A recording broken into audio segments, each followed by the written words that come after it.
이 시간 찬송가 246장 내 주의 나라와 같이 찬양하시겠습니다. 찬송가 246장입니다. 같이 찬양하시겠습니다.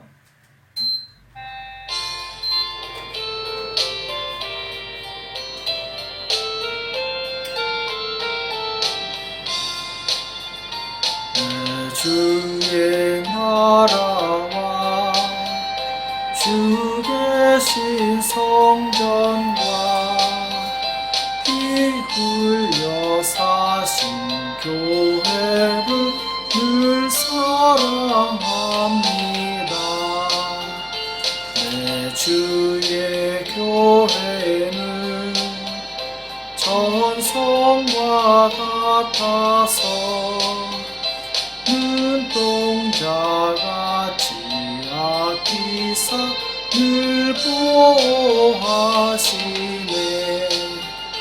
이 교회 위하여 눈물과 기도로 내 생명 다하기까지 늘 보호합니다.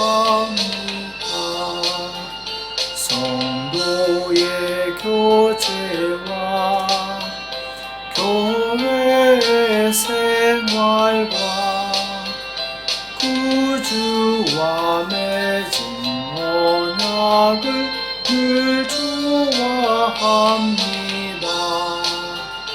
하늘의 영광과 베푸신 축복이 진리와 함께 영원히 시온에 넘치네. 아멘.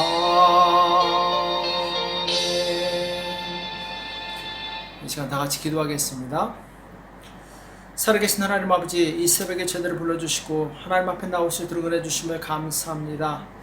하나님, 이번 한 주간도 주님의 은혜 가운데 살기 원합니다. 우리의 힘과 능력이 아닌 성령의 능력과 지혜로 살 수 있도록 우리를 붙들어 주시옵소서. 하나님의 말씀 가운데 거하게 도와주옵시고 그 말씀이 원수보다 지혜롭게 할 수 있도록 주여 우리를 붙들어 주시옵소서. 오늘 우리에게 주시는 말씀을 듣기 원합니다.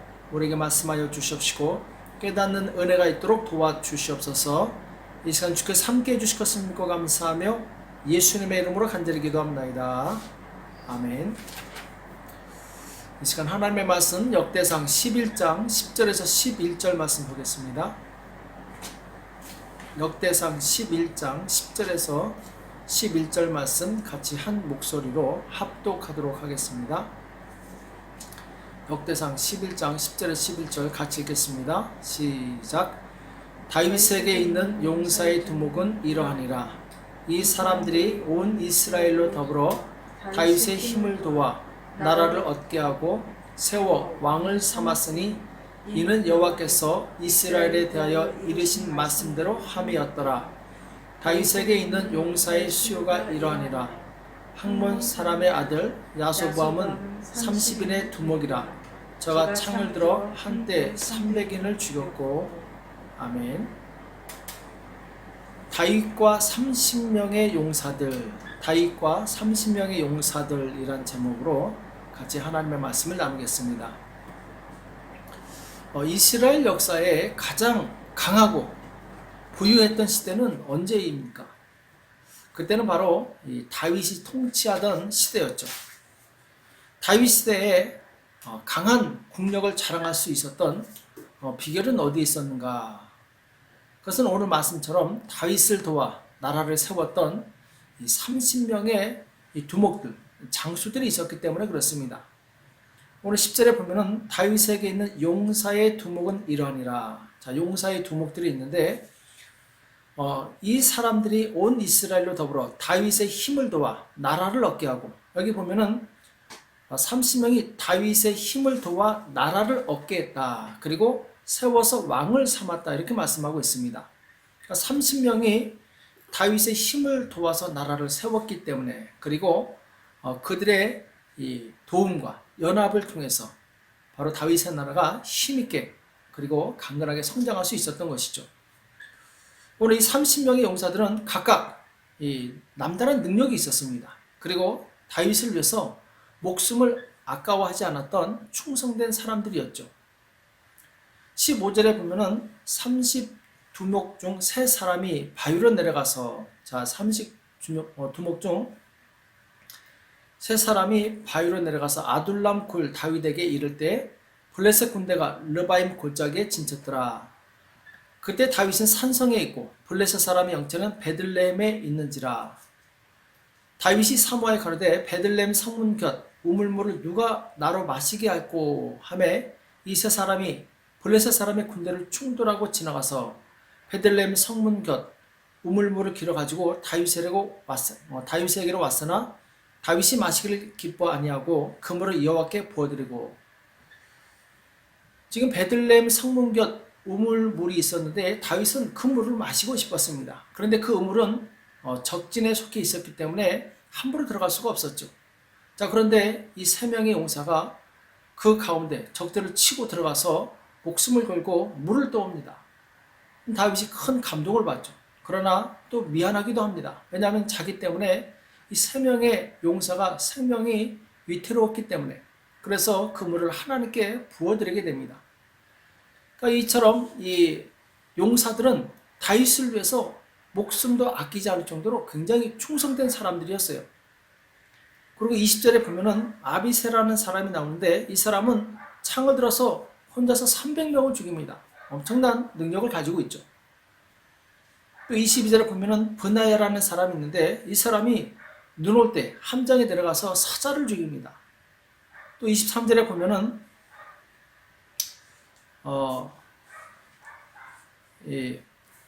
갑스의 용사의 손자 여호야다의 아들 브나야가 이 장대한 애굽 사람을 죽였는데 거기 보면은 이 적이 든 창이 배틀채처럼 엄청나게 큰데 막대기를 가지고 그 사람과 싸워서 그 창을 빼앗아서 그 사람을 죽이는 내용이 나오죠. 그러니까 30여의 용사들은 각각 뛰어난 능력이 있었고 그리고 이 능력을 가지고 목숨을 다해 다윗을 위해서 싸웠어요.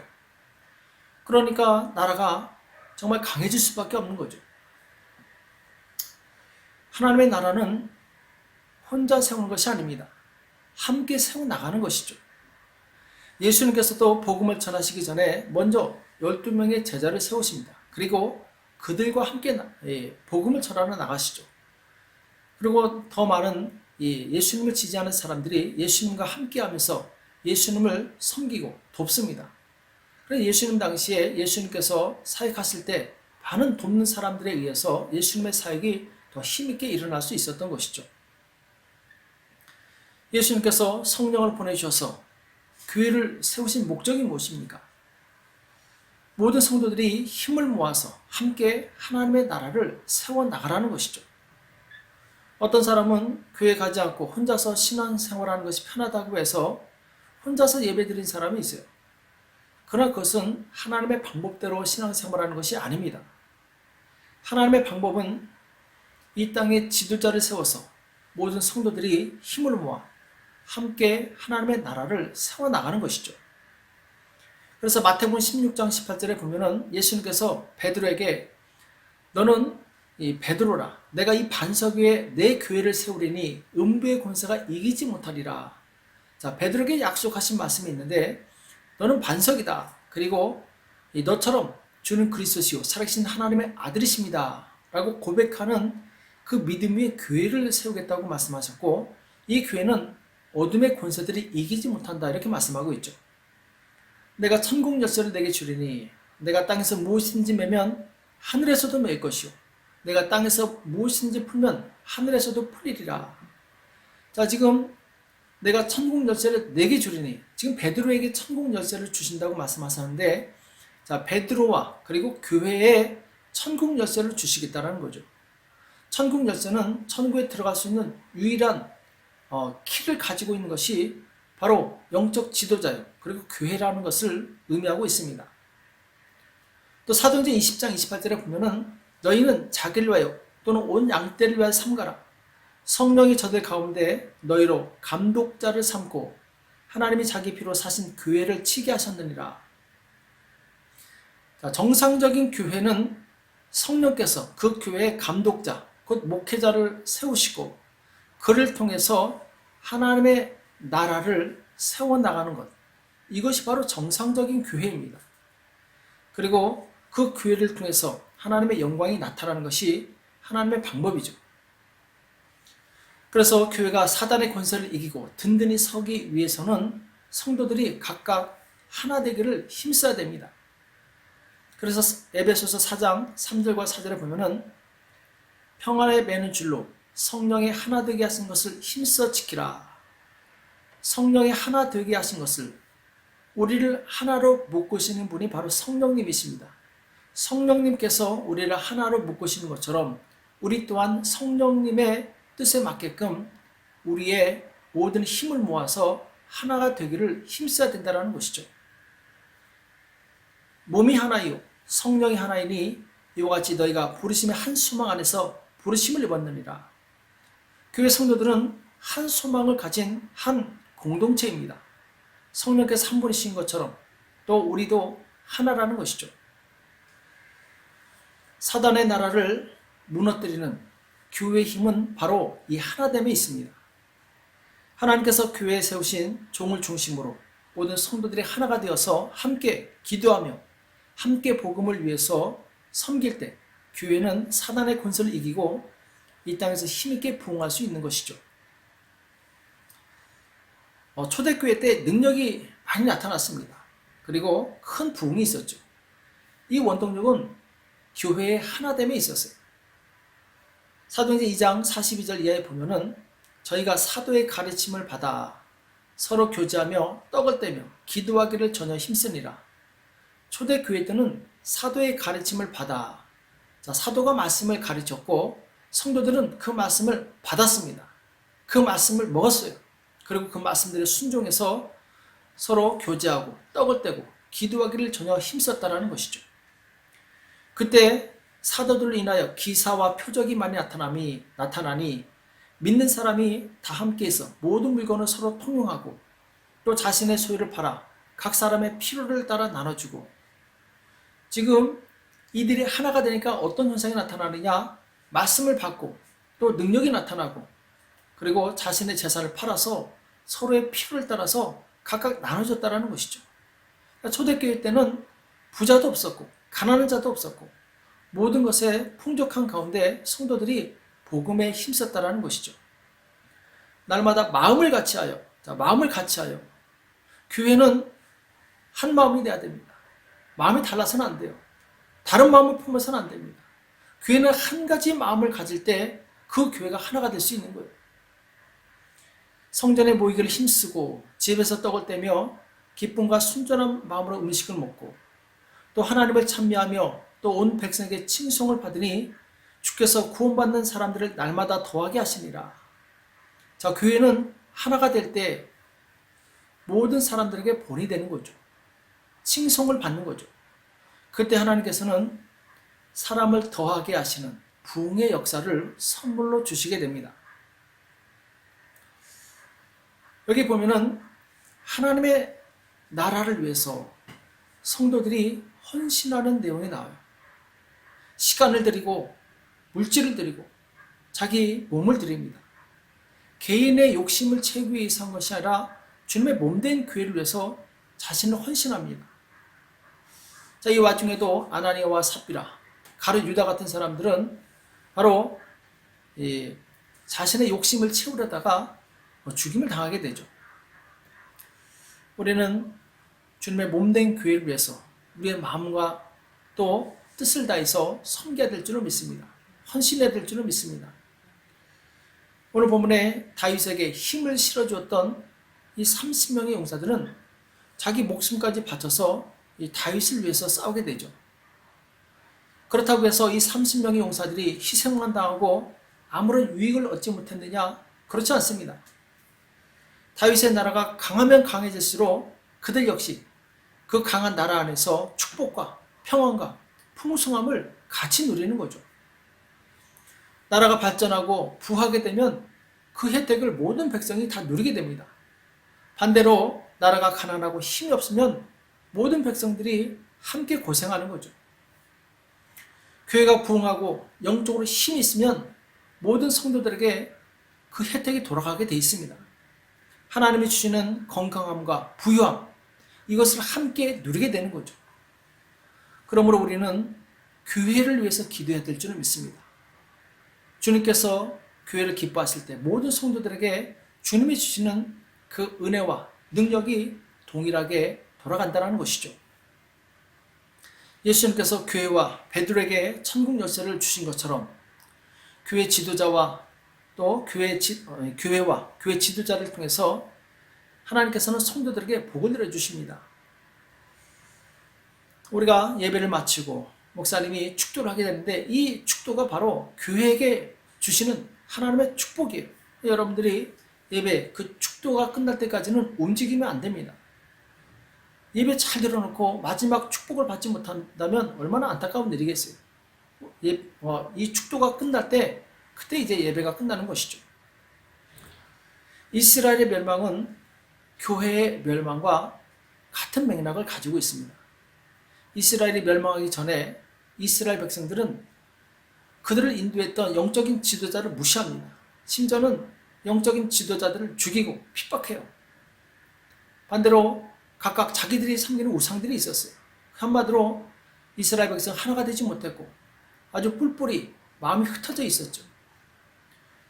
서로 분열되고 영적으로 힘을 잃은 이스라엘을 사단이 무너뜨린 것은 시간 문제였죠. 오늘도 마찬가지입니다. 분열되고 영적으로 힘을 잃은 교회는 사단이 무너뜨리는데 큰 힘을 들이지 않아도 자동적으로 무너지게 돼 있어요. 이 시대에 가장 건강하고 강한 교회는 어떤 교회입니까? 성도들이 교회와 목회자에게 무엇을 바라기만 하는 교회는 힘이 없는 교회요, 약한 교회요, 그리고 아직 자라지 않은 어린아이와 같은 그런 교회입니다. 그러나 반대로 성도들이 교회를 위해서, 목회자를 위해서 무엇을 할 것인가? 성도들이 고민하고 섬기고자 하는 교회가 건강하고 강한 교회가 되는 거죠. 미국의 35대 대통령이었던 존 F 케네디가 있습니다. 이 사람이 대통령 취임 연설에서 다음과 같은 말을 해요. 국가가 당신에게 무엇을 할 수 있을지를 묻지 말고 당신이 국가에게 무엇을 할 수 있는지를 물으십시오. 이때 당시 미국에 경제 공황이 옵니다. 많은 사람들이 실직하고 경제적으로 아주 바닥까지 떨어져요. 굶주린 사람이 많았고 나라는 피폐해집니다. 이때 백성들이 국가를 원망해요. 대통령을 원망합니다. 이때 유명한 말을 남기게 되죠. 이 케네디 대통령은 당신들이 국가에게 무엇을 바라지 말고 내가 국가를 위해서 무엇을 할 것인가 이걸 고민하라고 연설하게 됩니다. 이 말을 듣고 백성들이 깨달음을 얻고 열심히 일해서 결국 그 위기를 극복하고 지금의 부강한 나라를 세울 수 있었던 것이죠. 믿음이 없고 부정적인 사람들은 교회와 지도자에 대해서 불만이 많습니다. 그리고 이렇게 해달라 저렇게 해달라 요구사항이 많아요. 자신들이 교회를 위해서 할 의무는 하지 않으면서 교회 자기의 권리를 주장하는 사람들이 있습니다. 그렇다면 그 교회는 나약한 교회예요. 결코 힘을 받을 수 없는 교회죠. 내가 교회를 위해서 무엇을 할 것인가 고민하고 내 몸을 들여 헌신하는 그 사람이 진정한 그리스도의 용사라고 할 수 있습니다. 교회가 나에게 무엇을 해주기만을 기다리지 말고 내가 교회를 위해서 무엇을 할 것인가 고민하는 저와 여러분이 되시길 축복합니다.